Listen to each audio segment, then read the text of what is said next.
A 2009 study by the Organization for Economic Co-Operation and Development found that 11 of the 12 countries with the highest levels of discrimination against women were Muslim-majority countries.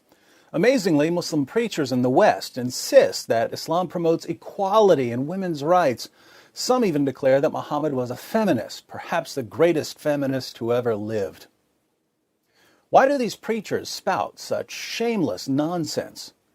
They preach it because they know that there's a general atmosphere of ignorance about Islam and that they can say whatever they want since there's no one to correct them.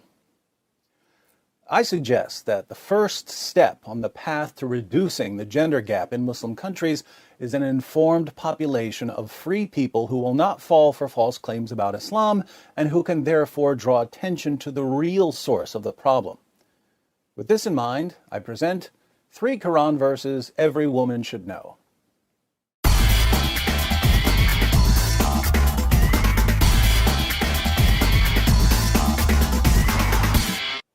Now, before everyone fills up the comments section with, David, why didn't you bring up Surah 4:3 or Surah 4:24, Surah 65:4, basically all of Surah 33, let me say that I know there are a lot of relevant verses here, but there's simply too much material to present all at once, so I've selected 3 verses that are especially relevant to the high levels of discrimination against women in Muslim countries. First, Surah 2, verse 282 of the Quran is an outrageously long verse dealing with contracts. But there's an interesting part in the middle that says, "And get 2 witnesses out of your own men, and if there are not 2 men available, then a man and 2 women, such as you agree for witnesses, so that if one of them, one of the 2 women, errs, the other can remind her. If 2 men aren't available as witnesses, then get a man and 2 women." Here we find the Islamic principle that the testimony of a woman is worth half the testimony of a man. Why is this? Muhammad explains in Sahih al-Bukhari 2658. The Prophet said, "Isn't the witness of a woman equal to half of that of a man?" The women said, "Yes." He said, "This is because of the deficiency of a woman's mind." The testimony of women is unreliable because women are, by nature, stupid. These teachings of Allah and Muhammad, combined with other problematic teachings, such as the need for 4 male witnesses if you're accusing someone of sexual sin, have made it enormously difficult for Muslim women to testify against men in court. According to the New York Times, human rights workers have noted that as many as half of the women who report being raped in Pakistan are charged with adultery. Second, in Surah 2, verse 223, Allah says, "Your wives are a tilth for you, so go to your tilth when or how you will." We don't use the word tilth much nowadays. A tilth is a patch of ground that you plow so you can sow your seed. The Quran says that women are a tilth that you approach whenever and however you want.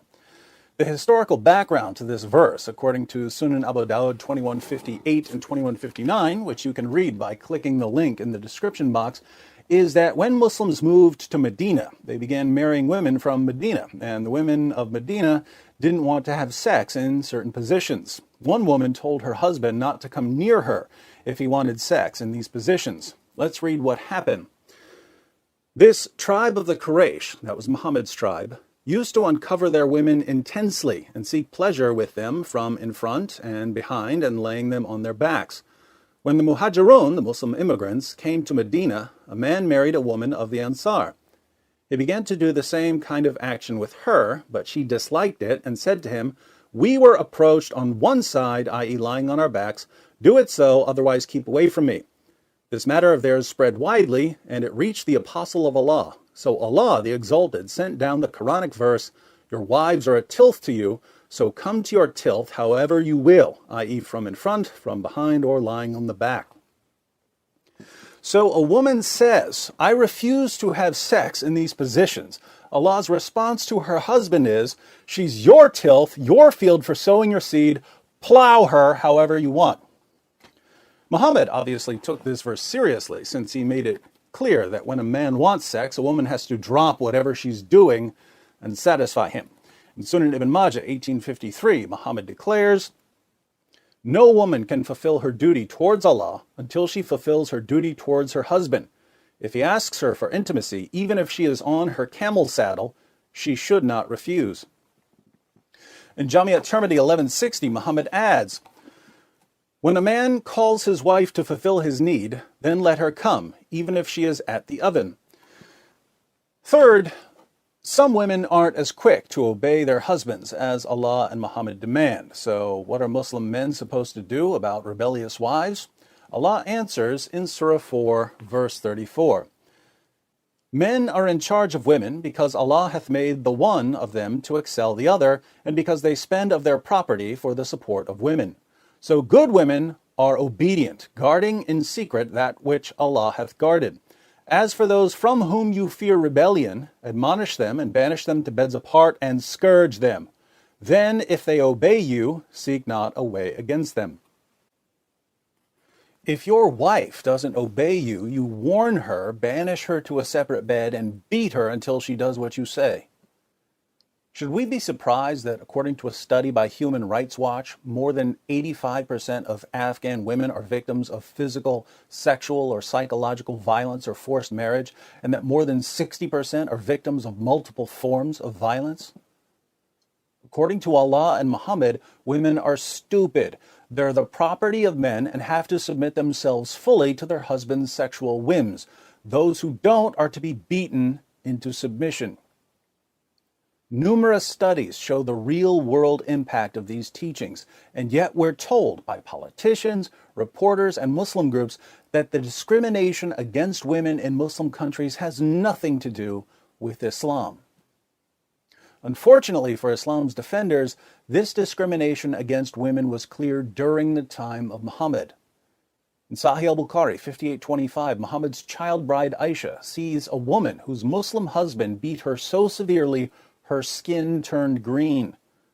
Aisha takes the woman to Muhammad and says, I have not seen any woman suffering as much as the believing women. Look, her skin is greener than her clothes.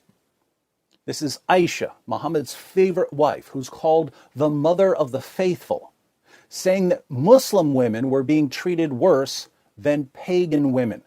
Why were Muslim women being treated so horribly? Here's why. And if you're expecting Muhammad to punish the man who beat his wife until her skin turned green, you haven't been listening. Muhammad rebuked the woman for being a bad wife. So Muslim women were viciously oppressed in the earliest Muslim community, and here we are 14 centuries later, and the situation hasn't changed. Why hasn't it changed? Because many Muslim communities today take that first Muslim community as their model. They take the teachings of Muhammad and the Quran as authoritative. If we want to see lasting change in our lifetimes, we have to challenge the pattern laid down by Muhammad and the Quran. So learn these 3 verses, share them with your friends, share the video. You can get all of the verses and all of the sources I quoted by clicking the link below. And if you haven't subscribed yet, you have 5 seconds to click this subscribe button.